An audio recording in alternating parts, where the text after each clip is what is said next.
The teasers dropped, the fandom went silent.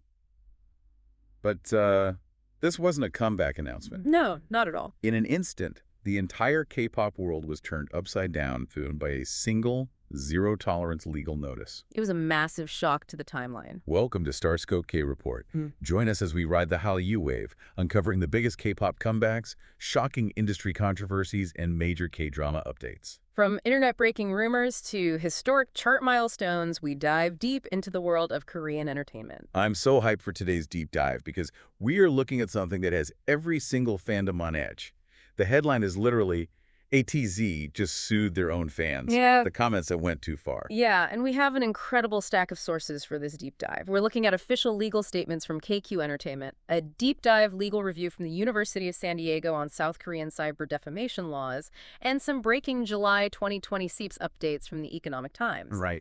Our mission today is to unpack exactly how K-pop agencies are weaponizing the world's strictest internet laws to protect their idols. And honestly, the terrifying double-edged sword this creates for you, the fans. So let's just jump right into it. The shockwaves that hit the ATINY fandom in late 2025 and mid-2026 were, they were insane. Visceral. Yes. KQ Entertainment dropped these back-to-back scorched earth legal notices.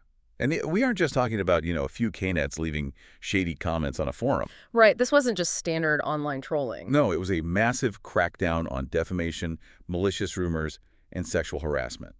But what really made my jaw drop was the catalyst for all this. Because it crossed a very real physical line. Exactly. Like it wasn't just digital anymore. According to the official statements, a location tracking device was illegally planted on a work vehicle used for ATEEZ's private schedules. Wait, a literal tracking device? Yes. Someone was actively tracking the group's physical movements in real time. So KQ Entertainment immediately went to the local police and initiated a sweeping legal hunt. That is just, as a stan, that makes your blood boil. You have these guys giving everything for a comeback, and their basic physical safety is compromised by sasaengs. And KQ made it absolutely clear. No leniency, no quiet settlements, no negotiation. Which is exactly what you want to hear from an agency. But here's the wild part. They didn't just handle this behind closed doors. They literally mobilized the fandom. They did. ATINY essentially became a global digital detective agency overnight. Yeah. KQ set up this dedicated email protectkq@gmail.com-Korea, and fans are just out there hunting down posts, taking high-res screenshots, grabbing URLs, and mass reporting them. It's a really fascinating crowdsourcing of legal defense. And the reaction from the fandom, based on the sources, is super divided. Oh, for sure. On one hand, you have fans passionately cheering KQAnon. They feel empowered, like they can finally protect their bias. But on the other hand, there's this profound sense of exhaustion. Yeah, you see fans talking about genuine PTSD from past false rumors, like they specifically mentioned the Kim Woojin incident. Right, or the fabricated rumors about Yoonho's alleged ex-girlfriend. Exactly. The fandom carries the scars of those viral attacks, so they are hyper-vigilant. And you have to look at the chart context to understand why the stakes are so high right now. Protecting their visuals and the members' mental health isn't just about human decency. It's a multi-million-dollar corporate imperative. Oh, absolutely. ATEEZ is dominating right now. They really are. They scored their third #1 on the Billboard 200 with Golden Hour, Part 5. And to put that in perspective, their earlier EP, Zero, Fever Part, Point 3, hit 800,000 pre-orders. Which is massive. And they just took a fourth win for their track BAD on M Countdown. So to maintain an all-kill on the charts, they need absolute focus. They can't be mentally derailed by stalkers. Exactly. It kind of makes me think of the fandom like a digital immune system. I like that analogy. It's like on one hand, ATINYs are the white blood cells. They're aggressively rushing in to protect the host from a virus, which in this case are the trolls and sasaengs. Right. It's a display of intense loyalty. But at what point does this strict policing turn into, like, an autoimmune disease, where the fandom becomes so paranoid about protecting the group's image that it just starts turning on itself? Right. Policing every single critique or joke. Exactly. And that's not even the wildest part of this legal crackdown. Wait till you hear how K-pop agencies are forcing massive U.S. tech giants to unmask anonymous haters. Because if the fandom is the immune system, the aggressive medication the agencies are using is international litigation. Which is wild because, if someone is posting from a burner account on X or an anonymous YouTube channel, how on earth does an agency in Seoul catch them? It seems impossible, right? Yeah. You just delete your account, clear your history, and vanish. How do they find you? Well, KQ warned in their notice that deleting your post won't save you. And to understand how they pull this off, we have to dive into the South Korean cyber defamation law. The Information and Communications Network Act. Exactly. And this is where the legal reality completely diverges from what international fans might expect. In the U.S., defamation is mostly a civil matter, right? You sue for money. Right. In South Korea, defamation is a criminal offense. And reading through the University of San Diego review, that distinction is just staggering. We aren't talking about paying a fine, we're talking about prison time. Yes. Under Article 307 of the South Korean Criminal Code, the penalties are severe. You can get up to 3 years in prison or a heavy fine for spreading true defamatory statements. Wait, say that again. True statements. Yes. Even if what you say is a verifiable fact, if it damages a reputation, you can go to jail. That is insane to me. And if the statements are proven false, it escalates to up to 7 years in prison. 7 years for a tweet. Exactly. But how does a Korean criminal law get enforced against a random, anonymous user on a platform owned by a tech giant in California? That's the cross-border strategy. Agencies are bypassing domestic anonymity by going straight to the U.S. federal court system. They file discovery applications in California courts, leveraging statutes that allow foreign tribunals to request U.S. court assistance. So they literally go to a California judge. Yes. The lawyers present the evidence of the Korean criminal investigation and petition the judge to subpoena major platforms like Google and X. So the U.S. judge forces the tech company to unmask the user. Precisely. They compel them to hand over the back-end data, the IP addresses, recover emails, phone numbers. That is wild. Once the U.S. platform complies, the agency hands that data to the Seoul police, who cross-reference the IPs with Korean telecom providers to pinpoint the exact person. And the sources gave examples of this happening, right? Oh, yeah, several. HYBE successfully petitioned for U.S. court assistance to unmask an X account defaming BTS. Wow. Starship Entertainment used this exact method to identify the person behind a malicious YouTube channel targeting Wonyoung, and Google fully complied. Adore did the same for New Jeans. That is next-level dedication. Bridging international legal systems just to strip away anonymity. But, to play devil's advocate here, why are the laws in South Korea so strict in the first place? It does sound extreme to a Western observer. Right. Jailing someone for a true statement sounds incredibly dystopian. Well, to understand the law, you really have to understand the profound cultural trauma behind it. It wasn't just drafted out of nowhere. Right. It was born from a real tragedy. Exactly. The sources point to the 2008 suicide of the beloved South Korean celebrity Choi Jin-sil. Oh, that was so heartbreaking. It really was. Her death was directly linked to relentless cyberbullying and the rapid spread of false rumors regarding a financial scandal. Which sent a massive shockwave through the whole nation. It did. And the tightening of the Information and Communications Network Act was born from that desperate societal need to stop malicious netizens from destroying lives. They were trying to build a legal shield for vulnerable public figures. Exactly. And as a stan, you totally get that. You want your bias protected from that kind of psychological torture at all costs. Absolutely. But later in the episode, we'll talk about the shocking plot twist. Because what happens when these exact same laws are used against actual victims who are just trying to tell the truth? That is where the highly curated world of K-entertainment collides with harsh reality. Right. So agencies built this identity unmasking machine to protect idols. But let's look at the massive wave of school bullying accusations that swept the industry in 2021. Right, the 2021 scandals. These weren't anonymous trolls making up dating rumors. These were serious allegations from everyday citizens coming forward with lived experiences. According to the University of San Diego Law Review, this wave actually started outside of Kpop with the national volleyball twins Lee Jae-young and Lee Dae-young. Oh yeah, and then the floodgates opened. It quickly spread to major idols. There were severe accusations against Stray Kids' Hyunjin, G-idol Soojin, and Luna's Chu, among others. But what's crucial here is the corporate reflex. The moment these allegations dropped, the agencies didn't just issue denials. They immediately threatened criminal defamation lawsuits against the accusers. And this ties back to that terrifying detail we discussed earlier. The fact that defamation is criminal, even if the statement is true. Yes. This is known as the truth defense loophole. In the U.S., truth is an absolute defense. If you prove the bullying happened, the case is thrown out. Right, because you're just telling the truth. But in South Korea, the Constitution heavily emphasizes protecting a person's reputation and social standing.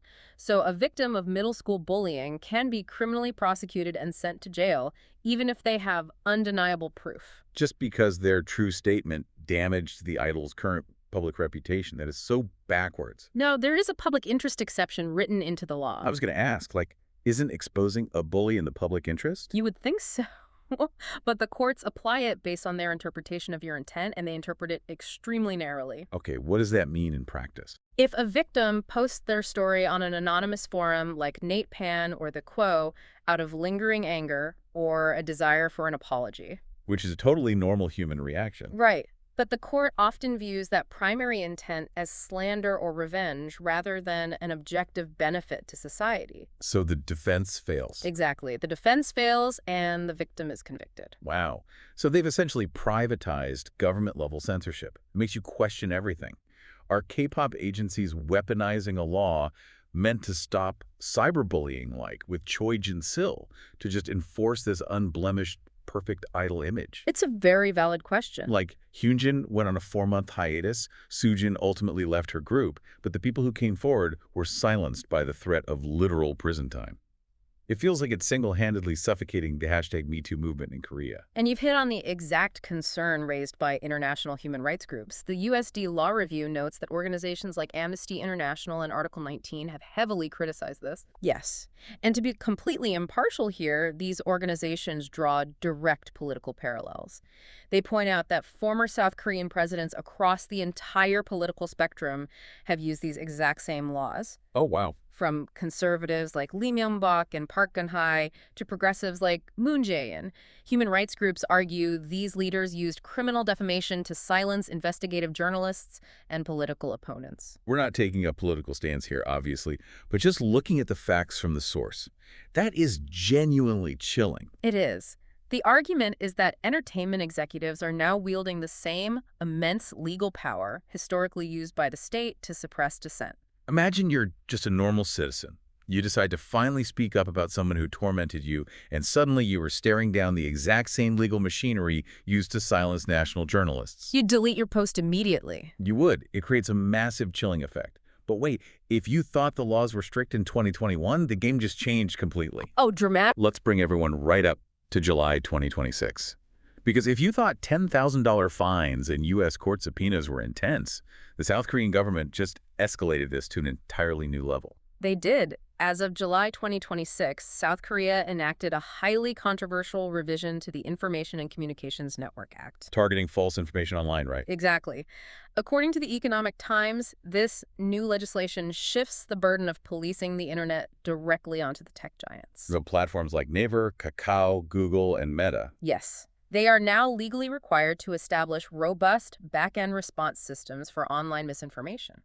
So what does that actually look like for these companies? It means they must have dedicated rapid response Korean compliance teams. When a post is flagged as defamatory or false, the platform has a legally mandated ticking clock to review, filter, and potentially remove it. A ticking clock. That sounds stressful for the platforms. And they have to publish detailed transparency reports every 6 months, proving to the government what automated systems they're using and what actions they've taken. And if they don't comply, like, what's the penalty? Astronomical. Repeat platform offenders can face fines of up to $1 billion won. Oh my God. Which is roughly $655,000 USD per infraction. Per infraction. That is wild. But it doesn't stop at the platforms. Under this 2026 law, individual users who intentionally spread illegal false information can be sued for up to 5 times the actual cost of the financial damages caused. 5 times the damages.